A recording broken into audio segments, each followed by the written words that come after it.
nguhaye ikaze aho uherereye hose mu mpande enye z'igihugu z'u Rwanda n'umujyi wa Kigali nibagiwe wo mu ntara ya gatanu y'u Rwanda bari muri diaspora uherereye i Burundi, Uganda n'ahandi. Bahaye ikaze mukurikira Kodu TV. Ngenda cyari Jean Kodu Karivano kuri Facebook, kuri Twitter na Instagram wakandikamo Jean Kodu Karivano. Uyu munsi tugiye kwibanda ku gitsina gore, igitsina gore. Abasore n'abagabo mutarakara namwe inkuru yanyu iraza mu minsi mikeya. Tugiye kurebera hamwe igitsina gore, imiterere yacyo, ko gikorerwa isuku, ko cyabungwabungwa, ibintu byinshi byibanze ukwiriye kumenya n'ibyo utaruzi ku gitsina gore. Ibi ni ibintu bitanu umuntu wese ufite igitsina gore akwiye kumenya.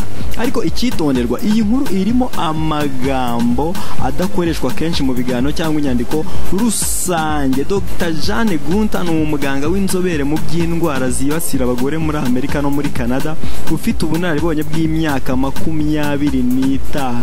Kora subscribe ureba akantu k'umutuku karaho hasi, hariho subscribe kandi urabona kandi k'inzogera nako ukandiho dukomeze kubana, kuko ni byiza uzajya ubona amakuru agezweho mu Rwanda no hanze buri saha ku isaha. Hanyuma Dr. Jane Gunter vuba aha aherutse kuhagurukira kurwanya umwe mu mico ikomoka mu Bushinwa yo gushyira utubuye bita jig egg mu gitsina, bivugwa ko bigira akamaro ku gitsina cy'umugore n'imikorere yacyo. Igitabo aheruka kwandika yise The Vaginal Bible ubu kiri mu biri kugurishwa cyane mu bihugu byinshi, kirimo ibyo umuntu yakora, inama n'ibindi byafasha abagore kwita ku buzima bwabo. Ibi ni bimwe mu bintu bitanu Gunter yumva ko buri wese ufite igitsina gore akwiye kumenya. Ikintu cya mbere ugomba kumenya igitsina cyawe uhereye inyuma. Igitsina cy'umugore ni imbere muri cyo, ni umutsi uremye nk'umuyoboro uhuza nyababyeyi no hanze. Icyo ubona hanze, igice gikora ku myenda yawe, ni uruhu rw'inyuma. Madamu Gunter avuga ko ari ingenzi cyane kumenya no gukoresha amazina nyayo, ntihakoreshwe amazina yo kwitirira. Ati mu gihe udashobora kuvuga igitsina gore mu izina ryacyo, biba ari nk'aho ibyo bintu bikojeje isoni cyangwa ari bibi. Avuga ko ijambo pudenda rikoreshwa n'abaganga bashaka kuvuga igice cy'inyuma cy'igitsina cy'umugore rikomoka ku ijambo pudet ry'ikilatini risobanuye igiteye isoni.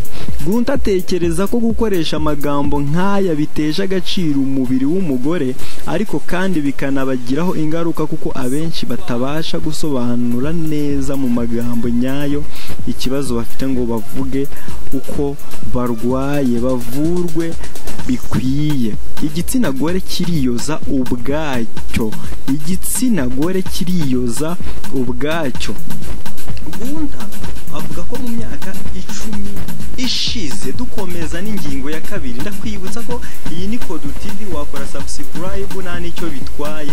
Ese bisaba iki? Bisaba amafaranga, bisaba gukora mikuva, just nukureba handitse subscribe ukahakanda, ugakanda n'akantu k'inzogera kahegere, ukandika comment cyangwa ukanyandikira haba kuri Facebook, Twitter na Instagram, tukiganirira. Rega ibyishimo birahenda, ariko se wabikura he?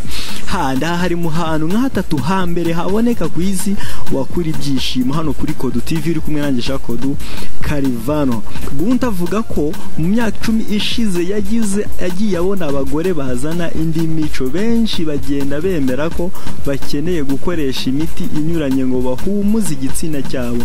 Muri Amerika ya ruguru hejuru ya 57 by'abagore bagiye bakoresha iyo miti mu gitsina cyabo umwaka ushize. Benshi bakavuga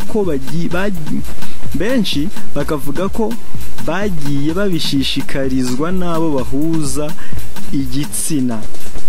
Igitsina cyawe kiriyoza, kucyoza byakigiraho ingaruka. Ariko Gunter avuga ko nta mpamvu n'imwe yo gushyira icyo ari cyo cyose mu gitsina ngo uri kucyoza. Ati ni urugingo rwisukura.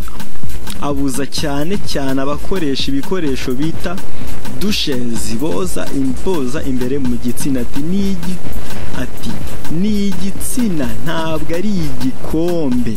Biriya bakoresha ni nk'itabi mu gitsina cyawe.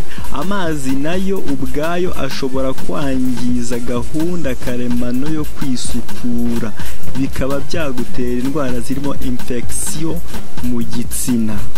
Ni Jean Kodu Karivano mu kibanye. Iyi ni Kodu TV, wabona kora subscribe umara mbikubwira ntacyo bitwaye kuba utarabikora waracikanwe. Aha niho honyine wasanga 82 y'ibyishimo byawe ukeneye muri ubu buzima. Koresha igitsina cyawe swimming n'ibindi bamwe muri iki gihe bakora cyangwa batekereza gukora ngo ni bibi cyane kuko bishobora no kugutwika. Igice cy'inyuma cyo gishobora gusukurwa igihe biri ngombwa, nk'uko n'umubiri usukurwa n'amazi n'isabune. Mu gihe cyo gucura imbyaro, mu gihe imisemburo ituma umuntu yumagara akumva atamerewe neza, ngo ni byiza gukoresha ibintu nka kokonati cyangwa amavuta ya oliva mu kwisukura. Uturemangingo two mu gitsina gore ngo twihindura buri masaha 96. Guhinduka kwihuse kurusha ku bindi bice byose by'uruhu, bityo ngo gukira birihuta. Tugeze ku ngingo ya 3. Igitsina cyawe ni nk'ubusitani. Buriya basore, igitsina cy'abagore cyangwa abakobwa ni nk'ubusitani. Igitsina gore muri rusange ngo kigira za bakteri nziza zigifasha kugumana ubwiza bwacyo. Izo mikrobe ntoya cyane ngo ni nk'ubusitani burimo za bakteri bikora zirinda ubuzima bw'igitsina, nk'uko Gunta abivuga. Utwo dukoko dukora ibintu bituma mu gitsina habamo aside zihagarika izindi bakteri mbi ngo nizihagere, ndetse bigatuma hahorana ububobere. Niyo mpamvu ni Jean Kodu Karivano mukiri kumwe. Ni Jean Kodu Karivano mukiri kumwe. Niyo mpamvu gushyira mu gitsina ibirwanya izi bakteri ari bibi. Ni byiza ko baguma uburinganire muri izi bakteri. Ni byiza ko aguma uburinganire muri izi bakteri. Itugeze ku ngingo ya 4. Hari impamvu insya ziri hariya. Hari impamvu insya uzibona hariya. Gunta yabonye kandi abagore benshi muri iki gihe ngo bakunze kwikiza insya zose. Ibi ngo ni ukwimaho kuba udukoko duto cyane tuzibamo bigashyira mu kaga ubuzima bw'igitsina. Ati iyo uzogoshe uba uteza ibibazo uruhu. Tujya tubona abitemye, abarwaye ku ruhu, abagize infection kubera kuzogosha. Ntavuga ko abantu bazireka zikaba ibihuru, ahubwo ko kuzogosha umuntu yakwirinda gutema mu buryo bwimbitse bugera neza aho zimerera. Nyine niba wogoshe urabona insya hakoze nzibereke urabona insya uko uraziteye. Niba wogoshe gerageza nibura ugeze muri kimwe cya kabiri cyazo. Si ngombwa guzimareho burundu. Hejuru y'ibi Gunta abwira abantu guhitamo ariko bafite amakuru. Ati insya zifite umumaro, ni nk'umupaka umubiri washyize hariya wo kurinda uruhu. Zishobora kandi kuba zigira umumaro mu byiyumvo by'imibonano, kuko buri rumwe muri zo ruteye ku karemangingo kagize igitsina. Niyo mpamvu kuzogosha bibabaza. Cya 5. Tugeze ku kintu cya 5 utaruzi ku gitsina gore. Gusaza bigira ingaruka ku gitsina. Nyuma y'imyaka umuntu amara mu mihango yenda no kubyara, udusabo tw'intanga ngore turekeraho gukora amagi n'imihango igahagarara. Imisemburo yatumaga umugore aba mu burumbuke iragabanuka bikomeye. Imisemburo yitwa oestrogene by'umwihariko. Ibi bigira ingaruka ku gitsina gore n'umubiri wacyo w'inyuma. Ibi byombi byahoraga bibobereye kubera imikorere y'umubiri. Bishobora kumagara bigatera uburibwe mu gihe cy'imibonano kuko nta bubobere. ibi bitera agahinda abagore. Gunta avuga ko abaganga bashobora kubafasha, hari n'abandi babishobora bifashishije imiti itera ububobere.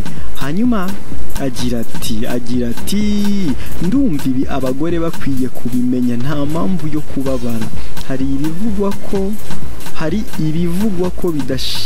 ibivugwa bidashingiye ku bushakashatsi ko gukora imibonano mpuzabitsina cyane bituma ibintu bikomeza kugenda neza, ariko imibonano myinshi ishobora gutera infection ku gitsina. Uyu mukiri kumva uzakomeza gukurikirana igihe ubishakiye ni Jean Kodu Carivano de Carivano kuri Kodu TV. Dukomeze kubana mu zindi nkuru. Hasta la vista.